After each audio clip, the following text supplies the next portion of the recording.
네, 안녕하세요. 저는 국립암센터 종양면역연구과의 김예슬입니다. 제가 오늘 발표드릴 내용은 중추신경계 자가면역질환 환자들의 유세포 분석을 이용한 조절비세포 기능 연구에 대한 내용입니다. 제가 사실 비슷한 내용으로 4월 초에 또 학술 웨비나가 잡혀 있어서 오늘은 그런 연구의 학술적 내용보다는 환자 샘플을 이용하여 유세포 분석 실험 방법 위주로 좀 더 말씀드리려고 합니다. 그래서 이런 환자 샘플을 이용해서 멀티컬러 분석을 하시는 분들께 많은 도움이 되었으면 좋겠습니다. 그러면 발표 진행하도록 하겠습니다. 먼저 이 보이시는 그림은 아마 많은 분들께 친근한 그림일 거라고 생각이 되는데요. 면역계에서 비세포는 본래 안티즌 프레젠테이션 및 항체 생성의 역할을 한다고 알려져 있었습니다. 하지만 항체 생성 외에도 이제 안티즌 프레젠테이션 셀의 역할과 다양한 사이토카인 분비를 통한 비세포의 여러 기능들도 최근에 많이 알려졌는데요. 특히 비세포의 TNF-알파라던가 IL-6, GM-CSF 같은 프로인플라메이토리 사이토카인을 분비하여 마이엘로이드 셀들을 활성화하고 또 TH1과 TH17 세포 리스폰스를 인듀스한다고 보고가 되어 있습니다. 그래서 이렇게 에펙터 역할을 한다고도 알려져 있었는데요. 또 반대로 IL-10과 또 TGF-베타 같은 안티인플라메이토리 사이토카인을 분비를 하거나 아니면 PD-L1 발현을 통하여 T셀과 모노사이트 그리고 또 DCA 이니비션을 유도한다고도 알려져 있고 또 레귤레이토리 T셀 리스폰스를 유도한다고도 보고가 되어 조절비세포의 역할들도 규명이 되었습니다. 비세포의 에펙터와 레귤레이토리 기능을 하는 데 있어서 비세포가 어떻게 활성화되느냐가 굉장히 중요한데요. 비세포는 CD40와 T세포의 CD40 라이건드의 결합과 함께 특정 항원 스페시픽한 자극을 받게 되면 비세포는 그 항원에 대해서 프로인플라메이토리 사이토카인 생성을 하고 또 항체를 분비를 하여 그 에펙터 역할을 가지게 됩니다. 반대로 특정 항원이 없는 상태에서 T셀과의 결합만을 통해서는 바이스탠더 액티베이션이 되어 비세포는 조절 역할을 가지게 되어 좀 더 부적절하거나 아니면 좀 너무 이른 그런 면역 반응들을 조절하고자 조절 기능을 나타내게 됩니다. 정상적인 면역 체계를 이루기 위해서는 면역세포들의 에펙터 셀들과 또 조절세포들의 밸런스가 잘 이루어져야 합니다. 이 밸런스가 깨지게 되면 다양한 면역 관련 질환들이 생기게 되는데요. 특히 면역 밸런스가 좀 더 에펙터 세포들 쪽으로 기울어지게 된다면 이뮨 오버리액션이 일어나게 되어 자가 면역 질환이라던가 아니면 트랜스플란트 리액션이라던가 아니면 알러지 같은 면역 질환들의 원인이 됩니다. 반대로 오히려 조절 세포들의 좀 더 비중이 커지게 되면 오히려 이뮨 언더 리액션이 일어나게 되어 튜머 프로그레션이라던가 아니면 인펙션 같은 문제들이 발생하게 됩니다. 따라서 비세포의 활성화에 있어서 좀 더 엄격한 제어가 이루어져야 적절한 면역 반응을 일으키며 자가 면역을 막는 데 중요한 역할을 합니다. 조절 비세포의 발견 이후로 여러 연구에서는 조절 비세포를 특정 마커들을 이용하여 규명하고자 하였습니다. 그래서 이제 다양한 마커들을 지닌 조절 비세포들이 많이 발견이 되었는데요. 그중 CD24와 CD38을 높게 발현하는 CD24 비세포 타입이 가장 많은 연구가 되었습니다. 이 CD24 하이, CD38 하이 비세포 같은 경우에는 원래 이마추어 트랜지셔널 비세포로 알려져 있었던 세포 타입입니다. 하지만 현재는 바이스탠더 액티베이션 상태에서 IL-10을 분비를 하며 CD4 포지티브 T세포가 TH1과 TH17 세포로 분화하는 것을 막고 또한 T follicular helper 세포의 익스펜션을 저해하며 또 에펙터 T세포가 조절 T세포로 변화하게끔 유도를 한다라고 알려져 있습니다. 그렇기 때문에 이러한 트랜지셔널 비세포에 대한 다양한 면역 관련 질환들에서 연구들이 많이 진행이 되었는데요. 자가 면역 질환 중 대표적으로 이제 루푸스와 류마티스 환자들에게서 이러한 조절 비세포의 수적 감소가 많이 보고가 되었고 또한 신작 이식 환자에서는 이러한 트랜지셔널 비세포의 증가와 면역 관용의 연관성이 제시가 되었습니다. 중추신경계에 발생하는 자가면역 질환 중 하나인 시신경척수염, 뉴로마일리티스 optica spectrum disorder는 10만 명당 0.5에서 10명의 유병률을 보이고 있습니다. 또한 남성보다는 여성에서 훨씬 많이 그 비율이 높은데요. 그리고 이것은 또 시신경과 척수에 리전이 생기는 질병이기 때문에 주요 증상으로는 시신경염에 의한 시력 장애와 근력 약화, 또한 보행 장애 같은 증상들이 주로 보입니다. 특히 질환 특이적인 자가 항체가 특징적인데요. 이 자가 항체는 워터 채널 아쿠아포리포에 대한 자가 항체입니다.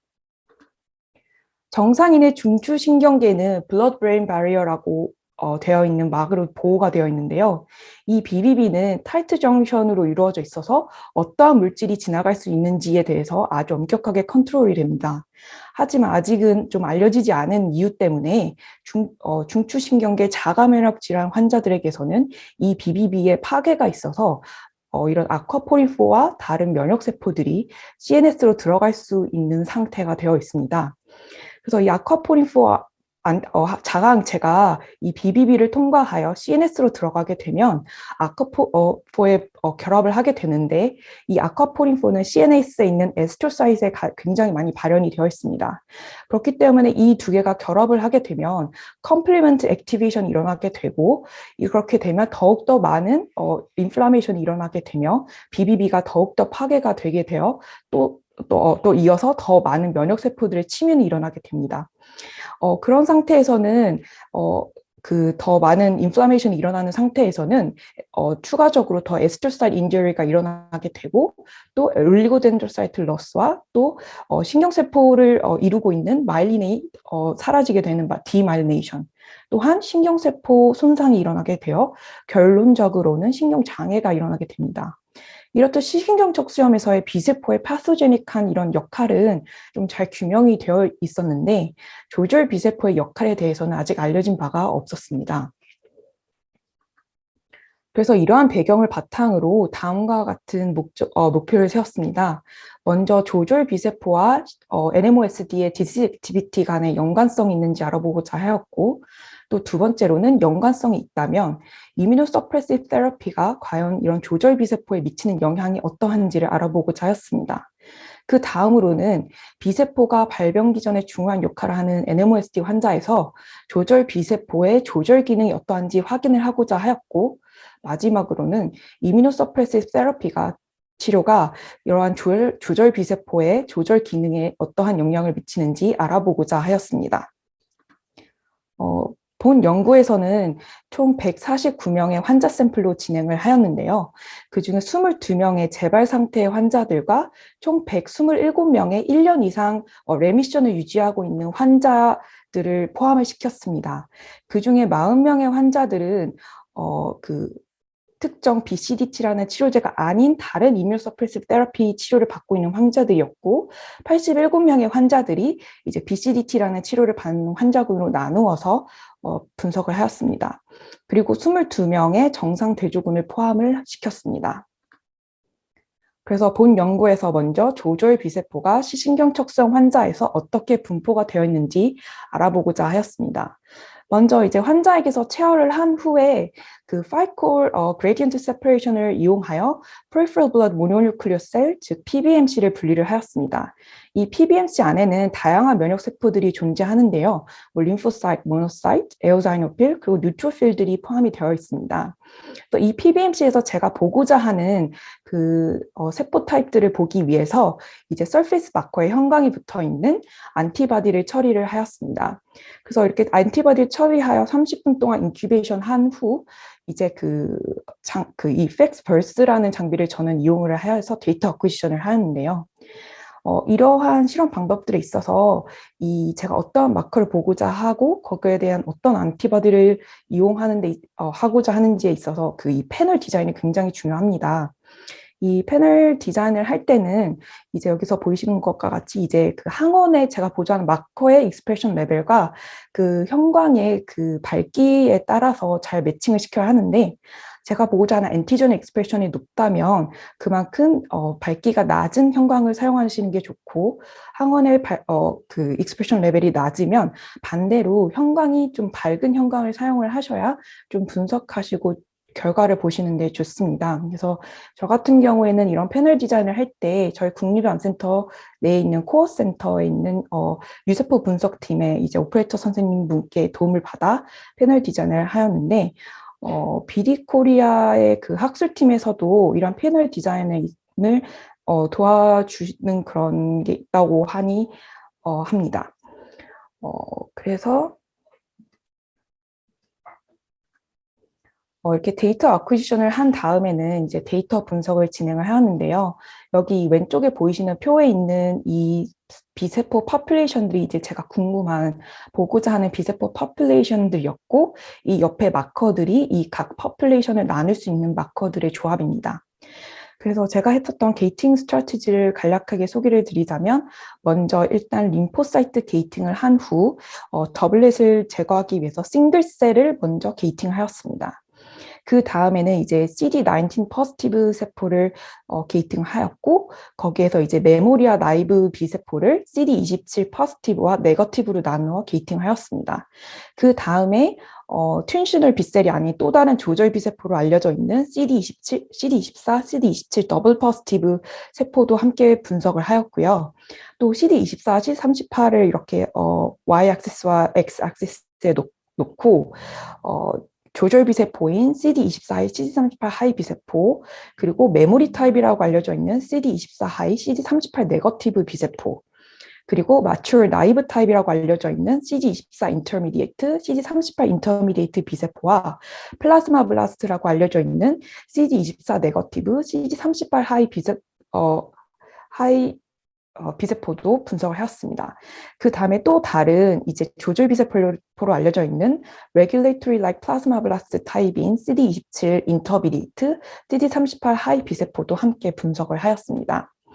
이렇게 분석을 하여 얻은 결과에서 총 3가지의 조절 비세포를 분석하였을 때 다른 조절 비세포에서는 딱히 이 시신경적성 환자 정상인 간의 차이가 없었지만, 이 트랜지셔널 비세포 같은 경우에는 재발 상태의 환자에서 완화 상태군과 또 정상 대조군에 비해 유의하게 감소되어 있는 것을 확인을 할 수 있었습니다.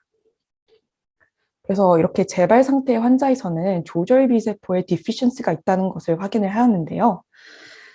그 다음에 이제 앞에서 제가 그 시신경 척수염에 대해 설명드렸을 때 이 질환에서는 이 비세포의 파소제닉한 역할들이 잘 알려져 있다고 했었는데, 그러한 이유 때문에 이런 세포를 타겟하는 치료제가 많이 사용이 되고 있습니다. 그중 특히 대표적인 면역 억제제 중 하나인 리투क्시맙은 B셀을 안티 CD20 모노클로널 안티버디이기 때문에 CD20을 발현하는 많은 B세포들을 타겟을 하여 체내에서 디플리션을 시켜서 없애버립니다. 그 이후에는 이제 본메러에서 새로 생성되는 이 파소제하지 않은 세포들이 다시 생성이 되기 때문에 환자들에게 있어서 그 치료 효과가 매우 좋은데요. 하지만 이러한 BCDT 치료에서의 조절 비세포에 대한 효과는 아직 알려지지 않았습니다. 그래서 저는 이 BCDT 효과에 대한 그 조절 비세포의 분포를 알아보고자 하였는데, 이 BCDT군에서 이제 분석을 해보니까 C19 포지티브 비세포는 아무래도 이게 B셀을 디플리션 시키는 치료제다 보니 다른 군에 비해 좀 감소가 되어 있는 것을 확인을 할 수 있었고, 또 나이브 메모리 레이시오에서는 오히려 다른 군에 비해서 유의하게 증가되어 있는 것을 확인을 하였습니다. 그리고는 이제 그 트랜지셔널 비세포의 이 프리퀀시를 비교를 하였었을 때, 이 BCDT 치료군에서는 다른 군에 비해 아주 유의하게 증가가 되어 있는 것을 확인을 하였습니다. 또한 그 BCDT 치료를 받는 환자군 중에서 이제 3분의 환자들을 3년간 팔로업을 해봤는데요. BCDT 치료를 시작하기 전부터 그 3년 후까지 매주 6주마다 체열을 하여 분석을 하였습니다. 이렇게 분석을 해서 얻은 결과에서는 대부분 새로 생성이 되는 이 증가가 되는 B세포가 대부분은 다 트랜지셔널 B세포로 이루어져 있다는 것을 세분에서 모두 확인을 할 수가 있었습니다. 이제 그 다음으로는 시신경 척수형 환자의 트랜지셔널 B셀은 바이스탠더 액티비션에 대하여 어떻게 반응하는지를 알아보고자 하였습니다. 먼저 또다시 PBMC를 분리한 후에 이제 CD19 포지티브 세포를 Magnetic Activated Cell Sorting을 이용하여 분리를 하였습니다. 그 다음에 CD40 라이건드 자극을 처리를 하여 총 24시간 동안 자극을 주었는데요. 이 24시간을 주는 중에서 이제 마지막 6시간 동안은 PMA, 아이노말신, 그리고 프로틴 트랜스포트 이니비터를 처리하였습니다. 이 프로틴 트랜스포트 이니비터는 두 가지 종류가 있습니다. 원엔진이 있고 또 브레드펠디네이가 있는데요.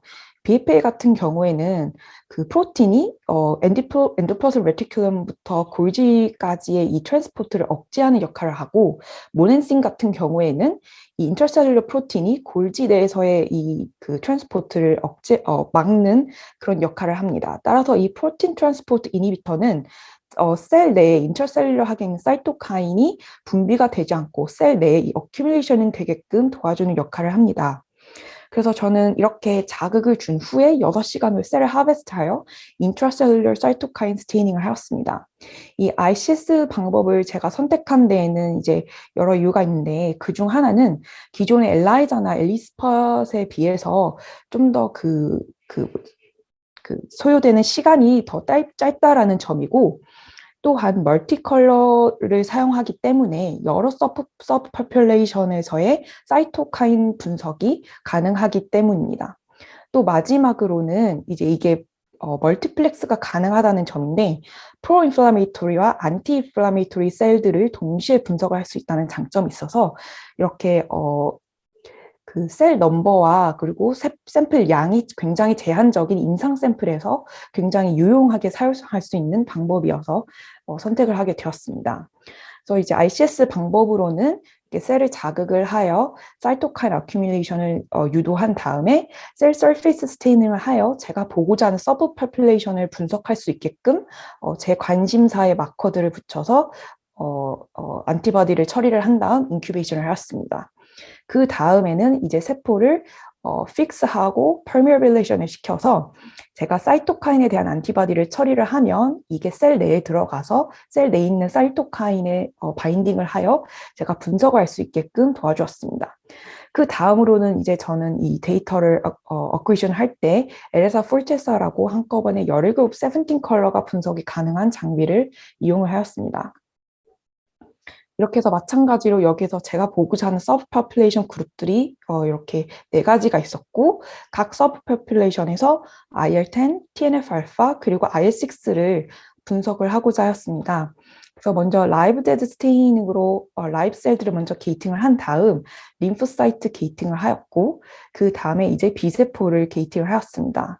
그래서 먼저 B세포에서의 TNF-알파, IL-10 그리고 IL-6를 분석을 하였고, 그 다음에 B세포를 CD24, CD38 발현량에 따라서 3가지 퍼퓰레이션에서 나눈 다음에 마찬가지로 TNF-알파, IL-10, IL-6를 다음과 같이 게이팅하였습니다.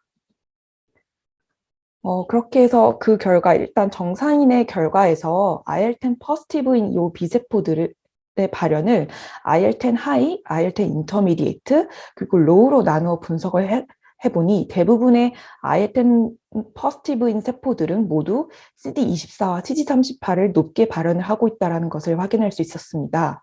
그리고 CD24와 CD38을 나누어서 메모리, 레귤레이터리 B셀, 그리고 마초 나이브 B세포로 나누어서 그 각각의 서브 퍼퓰레이션에서의 IL-10 분비량을 확인을 하였더니 그 레귤레이터리 B셀 타입인 트랜지셔널 B세포에서 IL-10의 그 익스프레션 레벨이 가장 높은 것을 확인을 할 수 있었습니다. 이후 분석에서는 이제 재발군의 조절 B세포에서는 바이스탠더 액티베이션에 의해서 이 레귤레이터리 B세포가 IL-10을 인듀싱 할 수 없다라는 것을 확인을 하였습니다. 반대로 정상인과 또 레미션 상태의 환자에서는 레미션 환자의 조절 B세포는 IL-10을 정상적으로 잘 유도를 한다라는 것을 확인을 할 수 있었습니다. 그리고 이제 BCDT 치료를 받은 환자군에서의 이제 결과도 분석을 하였을 때 먼저 토탈 비세포의 결과를 확인해 보시면 먼저 토탈 비세포의 IL-10 발현량이 재발 환자에서는 이제 유의하게 감소돼 있던 것이 BCDT 환자에서는 다시 유의하게 증가가 돼 있는 것을 확인을 할 수 있었습니다. 그래서 사실 정상군과 레미션 그리고 BCDT 군에서의 그런 통계적인 유의한 차이는 보이지 않았습니다. 그리고 TNF-알파, IL-6 같은 경우에 TNF-알파는 이제 재발군에서는 굉장히 유의하게 증가가 되어 있는 것을 확인을 하였었는데 BCDT 치료 후에는 그 TNF-알파 발현량이 굉장히 다시 유의하게 감소가 되어 있는 것을 확인을 할 수 있었습니다. 하지만 IL-6 발현량이 있어서는 차이가 없는 것을 확인을 하였습니다. 그래서 이제 BCDT 군에서의 이 조절 비세포의 IL-10, 바이스탠더 액티베이션에 의한 IL-10 분비량을 확인을 했을 때는 다시 정상인과 레미션 굿처럼 다시 유의하게 IL-10 분비량이 증가하는 것을 확인을 할 수 있었고, 이 조절 비세포가 분비하는 사이토카인들의 비율을 봤었을 때 IL-10 대비 TNF-알파가 재발 상태에서는 상당히 낮게 있어서 그 TNF-알파의 비가 더 높았었는데 BCDT 치료군에서는 다시 많이 증가가 돼 있어서 오히려 IL-10 분비량이 많이 증가된 것을 확인할 수 있었습니다. 이제 그 다음으로는 시시근척수형 환자의 조절 비세포 조절 기능이 어떠한지를 알아보고자 하였습니다. 먼저 또다시 PBMC에서 이렇게 플로 사이토메트리 솔팅을 이용하여 제가 보고자 하는 셀 포퓰레이션들을 솔팅을 하였는데요. 이렇게 제가 보고자 하는 마커들을 스테이닝 시킨 다음에 저는 팩스 아리아라는 장비를 사용하였습니다. 이 장비는 이제 한꺼번에 4가지 포퓰레이션을 솔팅할 수 있기 때문에 저는 이렇게 첫 번째로는 조절 비세포, 두 번째로는 CD24 인터미디에이트, CD38 인터미디에이트, 세 번째로는 CD24 하이, CD38 하이 네거티브의 메모리 세포와 마지막으로는 CD4 포지티브, CD25 네거티브 세포를 분리를 하였습니다. 그래서 솔팅을 할 때는 이렇게 다음과 같이 이렇게 게이팅을 하였습니다. 19을 게이팅한 후 각각의 B셀 서브포퓰레이션을 게이팅을 하였고 CD4 포지티브에서는 CD25 네거티브 세포를 게이팅을 하여 각각의 B셀 서브셋과 그 CD4 포지티브, CD25 네거티브 T세포를 1대1로 코컬처를 하였습니다. 그래서 72시간 후에 마찬가지로 셀을 하베스트 하여서 T세포에서의 그 프로인플라메토리 사이토카인 그 생성과 또한 폴리큘러 헬퍼 T세포의 그 퍼센티지를 분석을 하였습니다. 제가 사용하였던 패널 디자인은 다음과 같습니다. 그다음에 또 게이팅 스트래티지를 간략하게 보여드리자면 이러한 셀 포퓰레이션을 저는 게이팅을 하고자 하였고 마찬가지로 림포사이트 게이팅을 하고 싱글셀들을 게이팅을 한 다음에 여기서 CD3 포지티브 T세포를 게이팅한 다음에 여기서 CD3 포지티브, CD4 포지티브 T세포를 게이팅을 하였습니다. 여기서 이제 인터페론 감마, IL-17, IL-21 그리고 폴리큘러 헬퍼 T세포인 PD1 포지티브, CXCR5 포지티브 T셀을 게이팅을 하였습니다. 그렇게 해서 이제 얻은 결과에서는 정상인의 그 CD24 하이, CD38 하이 B세포 같은 경우에는 T세포와 1대1로 코컬처를 하였을 때 CD4 포 T세포 단독으로 컬처했을 때보다 프로인플라메이토리 사이토카인인 인터페론 감마, IL-17 그리고 IL-21의 발현량이 유의하게 감소하는 것을 확인할 수 있었습니다. 그리고 이러한 효과는 CD24 하이, CD38 하이 B세포와 T세포만 1대1로 코컬처를 하였을 때 확인을 할 수 있었고 CD24 인터미디에이트, CD38 인터미디에이트 B세포와 T세포를 코컬처했을 때는 유한 차이를 확인할 수 없었습니다. 마찬가지로 폴리큘러 헬퍼 T세포에서도 그 차이를 확인할 수 있었고요.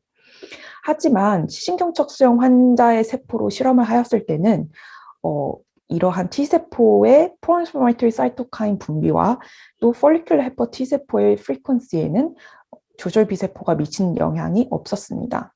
그리고 이러한 트랜지셔널 B세포는 또 레귤레이토리 T셀을 인듀싱 한다라고 알려져 있기 때문에 FOXP3 레벨도 확인을 하였는데요. 정상에서는 트랜지셔널 B세포에 의한 FOXP3 익스프레션이 증가하는 것을 확인을 할 수 있었지만 시신경적 수용 환자의 조절 B세포는 그러한 역할을 하지 못하는 것을 확인을 할 수 있었습니다. 그 다음으로는 이제 이 코컬처 앞서 말씀드렸던 코컬처 시스템을 조금 다르게 해서 이 조절비 세포의 기능을 확인하고자 하였는데요. 먼저